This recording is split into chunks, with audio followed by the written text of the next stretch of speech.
राधे राधे दोस्तों, आध्यात्मिक धारा में आपका स्वागत है। एक समय की बात है जब कैलाश में माता पार्वती और भगवान गणेश विराजमान थे।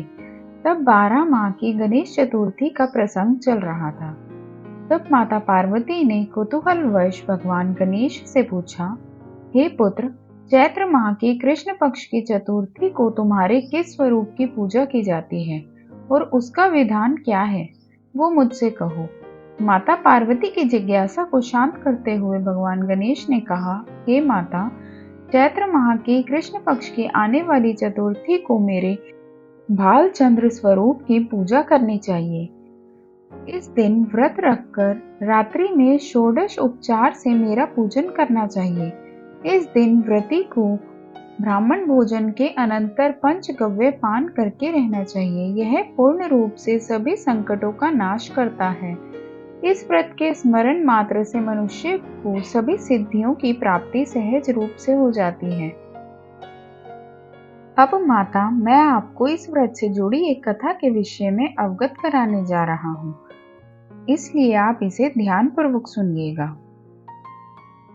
सतयुग में मकरध्वज नामक एक राजा हुए थे। वे परम प्रजापालक थे। उनके राज्य में सभी लोग सुखी और समृद्ध जीवन व्यतीत कर रहे थे। सभी वर्ण के लोग अपने धर्म का पूर्ण निष्ठा से पालन किया करते थे। प्रजा निरोगी और स्वस्थ जीवन व्यतीत करती थी। प्रजा में चोर और डाकू आदि का कोई भय नहीं था। नगर में रहने वाले सभी लोग उदार, दानी, धार्मिक, बुद्धिमान और सुंदर थे। इतना सुंदर राज्य होने के पश्चात राजा पुत्र सुख से वंचित थे। पुत्र रत्न की प्राप्ति हेतु उन्होंने कई यत्न किए। अंत में महर्षि याज्ञवल्क्य की कृपा से उन्हें पुत्र धन की प्राप्ति हुई। पुत्र रत्न की प्राप्ति होने पर राजा की खुशी का कोई ठिकाना नहीं रहा था। अब वो अपने राज्य का संपूर्ण कार्यभार अपने मंत्री धर्मपाल को सौंपकर विविध प्रकार के खेल खिलौनों से अपने राजकुमार का पालन पोषण करने लगे। यहाँ राज्य का शासन अपने हाथों में आ जाने से मंत्री धर्मपाल धन धान्य से संपन्न हो गए। मंत्री महोदय को एक से बढ़कर एक पुत्रों की प्राप्ति हुई। सभी पुत्रों का विधि विधान से पूरे हर्ष उल्लास के साथ विवाह संपन्न किया गया। अब सभी मात्र पुत्र धन का उपभोग बड़े जतन से करने लगे। परिवार के सभी सदस्यों में सबसे छोटे पुत्र की पुत्रवधू बहुत धर्मपरायण थी। वो भगवान गणेश की परम भक्त थी। चैत्र माह के कृष्ण पक्ष की चतुर्थी आने पर उसने भगवान गणेश की पूर्ण श्रद्धा से आराधना और पूजा की और उनका व्रत अनुष्ठान भी किया। पूजन और व्रत से विचलित होकर सास अपनी पुत्र वधू से कहने लगी, अरे, क्या तंत्र मंत्र द्वारा मेरे पुत्र को अपने वश में कराने के उपाय कर रही है। अपनी सास द्वारा बारंबार निषेध किए जाने पर भी अपनी पुत्र वधू में कोई बदलाव न आता देख सास पुनः बोली, अरे दुष्टा, मेरे बार बार कहने पर भी तू मेरी बात को अनदेखा कर रही है। मैं तुझे पीट कर ठीक कर दूंगी। मुझे यह सब तांत्रिक अभिचार पसंद नहीं है। अपनी सास की बात सुन पुत्रवधू ने विनम्रता से कहा, हे सासू माँ, मैं संकट नाशक भगवान गणेश का व्रत कर रही हूँ। यह व्रत अनुष्ठान करने से मनोवांछित फल की प्राप्ति होती है। अपनी पुत्र वधू की बात सुन क्रोधवश सासू ने अपने पुत्र से कहा, हे पुत्र, तुम्हारी वधू जादू टोने पे उतारू हो गई है। मेरे बार बार समझाने पर भी उसने मेरी एक ना सुनी। अब तुम ही इसे मार कर उसकी अकल को ठिकाने लेकर आओ।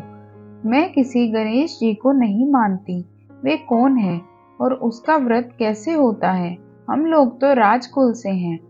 हमारी भला किस विपत्ति को वो नष्ट करेंगे? माता की आज्ञा को मानते हुए उसके पति ने उसे मारा और पीटा। इतनी पीड़ा को सहन करते हुए भी उस पुत्रवधू ने व्रत को पूर्ण किया। व्रत के अंत में वो भगवान गणेश जी का स्मरण करते हुए प्रार्थना करने लगी और कहने लगी, हे विघ्नेश्वर, हे गणपति, आप हमारे सास ससुर को अपना परचम दिखलाइए ताकि वो आपकी महिमा को समझ पाए और उनके मन में आपके प्रति श्रद्धा भाव जागृत हो। अपने भक्त की करुण पुकार सुन भगवान गणेश जी ने देखते ही देखते राजा के पुत्र का अपहरण कर उसे धर्मपाल के महल में कहीं छुपा दिया। उसके बाद राजकुमार के सभी वस्त्र अलंकारों को उतार कर राजमहल में फेंक दिए और खुद अंतर्ध्यान हो गए। इधर राजा ने प्रेम पूर्वक अपने पुत्र को पुकारा, किंतु उन्हें कोई प्रति उत्तर नहीं मिला। प्रति उत्तर न मिलने पर उन्होंने शीघ्रता से पुत्र की खोज शुरू कर दी। राजा को अपने महल में पुत्र की पुष्टि न होने पर वो शीघ्रता से मंत्री धर्मपाल के महल में गए और वहां जाकर अपने पुत्र को खोजने लगे। उन्होंने सबसे पूछा, मेरा राजकुमार कहाँ है? यहाँ उसके सभी वस्त्र और आभूषण मिल गए हैं, किंतु मेरा राजकुमार कहाँ चला गया है? किसने ऐसा निंदनीय कार्य किया है? हाय, मेरा राजकुमार कहाँ है? राजा की व्याकुलता धीरे धीरे अब बढ़ने लगी थी। राजा की दशा को देख मंत्री धर्मपाल ने कहा, हे राजन, आपका चंचल पुत्र कहाँ है? उसका मुझे कोई पता नहीं है, किंतु मैं अभी पूरे राज्य में बाग बगीचे आदि स्थानों पर उसकी खोज आरंभ करता हूँ। उसके बाद व्याकुल राजा नौकरों, सेवकों आदि से कहने लगे, हे अंगरक्षकों, सेवकों, मेरे पुत्र का शीघ्र पता लगाइए। राजा का आदेश मिलने मात्र से राजा के पुत्र की खोज जोरों शोरों से शुरू हो गई, किंतु राजा के पुत्र का कोई पता नहीं चला। जब राजा के पुत्र का कहीं भी पता न चला, तब वो राजमहल में आकर राजा के समक्ष डरते डरते यह निवेदन करने लगे, हे राजन, हमें क्षमा करें। अभी तक अपहरणकारियों का कोई पता नहीं चला। राजकुमार को पूरे नगर में किसी ने आते जाते नहीं देखा है। उनकी बातें सुनकर क्रोधवश हो राजा ने अपने मंत्री को बुलाया और कहा, हे धर्मपाल, मेरा राजकुमार कहाँ है? मुझे साफ साफ बता दे कि राजकुमार कहाँ है। उसके सभी वस्त्र आभूषण मुझे दिखाई दे रहे हैं, केवल वही नहीं है। अरे नीच, मुझे बता दे कि मेरा राजकुमार कहाँ है, अन्यथा मैं तुझे और तेरे पूरे कुल का नाश कर दूंगा। इसमें जरा भी संदेह मत रखना। राजा द्वारा डांट पड़ने के कारण मंत्री विचलित हो गए। मंत्री धर्मपाल ने राजा के समक्ष नतमस्तक होकर कहा, हे भूपाल, मेरा विश्वास कीजिए, मैं अभी पता लगाता हूँ। इस नगर में बालक अपहरणकर्ताओं का कोई गिरोह भी नहीं है, ना ही कोई डाकू आदि यहाँ वास करते हैं, किंतु पता नहीं किसने ऐसा नीच कर्म किया है और न जाने कहाँ गायब हो गया है। धर्मपाल अब अपने महल आकर अपनी पत्नी और पुत्रों से पूछने लगा। उसने अपनी सभी पुत्र वधुओं को बुलाकर पूछा कि यह नीच कर्म किसने किया है। यदि राजकुमार का पता नहीं चला तो राजन मुझे और मेरे पूरे वंश का विनाश कर देंगे। अपने ससुर की बात को सुन सबसे छोटी पुत्र वधु ने कहा, हे पिताश्री, आप इतने चिंतित क्यों हो रहे हैं? यह सब भगवान श्री गणेश की लीला है। उन्हीं के ही कोप का परिणाम आप भुगत रहे हैं। अतः आप भगवान श्री गणेश की पूजा आराधना करें। अगर राजा से लेकर नगर के सभी प्रजाजन पूर्ण श्रद्धा के साथ गणेश जी की चतुर्थी का व्रत करें तो व्रत के फल स्वरूप भगवान गणेश जी राजकुमार को अवश्य लौटा देंगे। मेरा वचन कभी मिथ्या नहीं होता। छोटी पुत्र वधु की बात सुनकर ससुर ने कहा, हे पुत्री, तुम सत्य कह रही हो, तुम धन्य हो। हमारे कुल में एक तुम ही हो जो मेरा और मेरे कुल का उद्धार कर दोगी। भगवान गणेश जी की पूजा कैसे की जाती है वो तुम मुझे बताओ। हे सुलक्षणी, मैं मंदबुद्धि होने के कारण भगवान गणेश के व्रत की महिमा नहीं जानता हूँ। अतः मुझ पर और मेरे परिवार को उनके लिए किए अपराध की क्षमा देकर राजकुमार का पता लगवा दो। तब सभी लोगों ने भगवान श्री गणेश जी का कष्ट नाशक चतुर्थी के व्रत अनुष्ठान किया। राजा सहित सभी नगरजनों ने गणेश जी को प्रसन्न करने हेतु व्रत का अनुष्ठान किया। सभी के व्रत अनुष्ठान के प्रभाव से गणेश जी प्रसन्न हो गए और देखते ही देखते सभी लोगों के सामने उन्होंने राजकुमार को प्रकट किया।